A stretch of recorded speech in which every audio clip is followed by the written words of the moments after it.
Hi everybody, this is Saad. There are a lot of things that are pissing me off these days.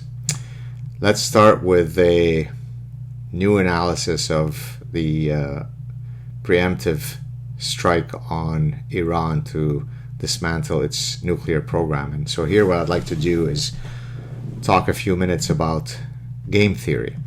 So for those of you who are not familiar with game theory, it's a field in applied economics, if you'd like, where you try to study optimal behavior in various situations. So the classic example of game theory would be the prisoner's dilemma, right? You catch two prisoners, you separate them as the cops do, and then each one you ask to either confess or not. They could confess or not. Therefore, there are four possible outcomes. Prisoner A can confess or not, prisoner B can confess or not, so there are 2x2 matrix of payoffs, and then depending on those payoffs there is some optimal behavior. The prisoner dilemma arises because of course each prisoner thinks the ideal situation is for me not to confess and for the other guy to confess, and then by both doing so, then that results in a suboptimal outcome. So anyways, there's an endless number of situations that could be modeled via game theory. One of the original guys to develop game theory was one of my heroes in that, intellectual heroes, in that he was a true polymath.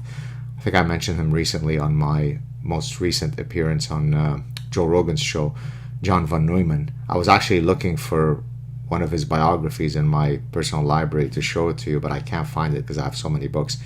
In any case, John von Neumann was an unbelievable guy, a true polymath.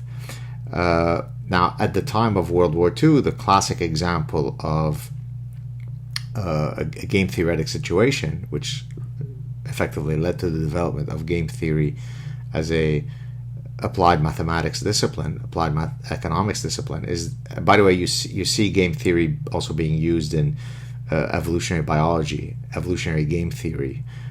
So John Maynard Smith would be a perfect example of someone who utilized game theory in the context of understanding certain evolutionary dynamics.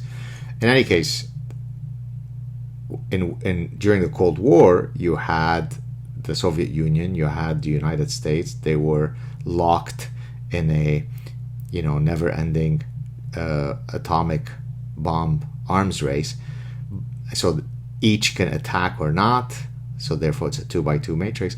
But what ensured that neither did anything was the fact that there was the doctrine of mutual assured destruction, meaning that applying rational choice theory, both don't want to be blown to smithereens. And so the Soviet Union knows that if they launch a bunch of atomic bombs on the United States is ready, able, and willing to launch a whole bunch of atomic bombs on the Soviet Union, and therefore that realization, as predicted by the rational choice theory and mutual assured destruction, made sure that neither of them ever did so. Now they came close to having that outcome in 1962 in the Bay of Pigs incident, when the Soviet Union brought their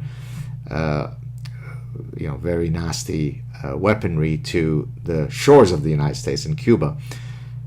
Now, why am I talking about all this? Because the esquetology of the Iranian regime is actually contrary to mutual assured destruction, meaning that while both the Soviet Union and the United States did not welcome the eradication of their people and of their civilization, imagine if you have a eschatology, meaning like an end of times theological narrative that says we welcome that reality because that's when good things will happen in the afterlife, that's right, and so on. So just look up the Shia-based doctrines that are specific to their eschatology, and then you would see that if they were to get a nuclear weapon and say, hey, now that we've got 4 nuclear weapons, we can lob them on Israel, get rid of 10 million Israelis, and then of course if Israel hits us back and kills 40 million of us,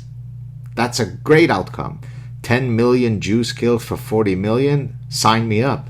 So therefore, the exact principles that ensure that the constraints imposed by rational choice theory and mutual assured destructiveness do not apply to the Iranian regime. Right? You won't hear that on all the talking points pundits. That's why you're hearing it from Gad Saad, because I know one or two things about game theory and about all of those, issues like rational choice theory and so on. So once you approach it from that perspective, you can appreciate that making sure that Iran never has nuclear weapons is a civilizational threat that should be welcomed by any society that abides to the principle of I wish to survive, because the other interlocutor doesn't care about that survival instinct. As a matter of fact, they welcome death as a form of theological liberation. So that's number one. Number two, today I didn't even know her name. I never watched Sex and the City. I can't stand these kinds of shows. But Cynthia Nixon, okay, who is, a lesbian and queer and all this, and her children are maybe queer, I don't know, whatever, was going around, thank God that the socialist Islamist guy is winning, you have to vote for him. So imagine that she presents herself by saying, oh, my children are Jewish and they're queer, or I'm queer, or we're both queer, or everybody's queer. And then she says, so here's a great idea. I live in New York City, which is historically the center, the world center of capitalism. I have so-called Jewish children. I'm queer.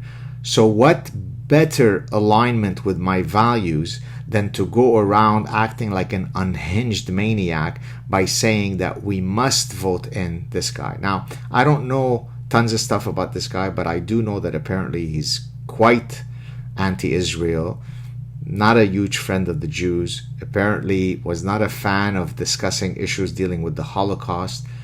So he doesn't seem like a great guy. The extent to which he's an Islamist or not, I'm not sure.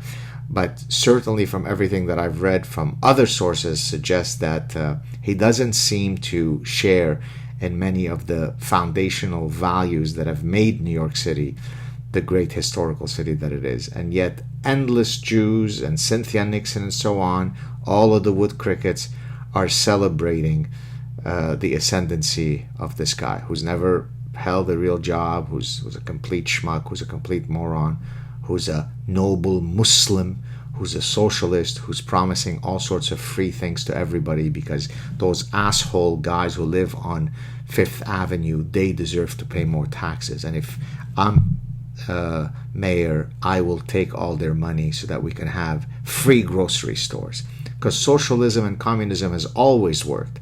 And wherever Islam goes, there's only a flourishing of personal liberties. It's unbelievable what is happening to the world. Have a good day, everybody. Cheers.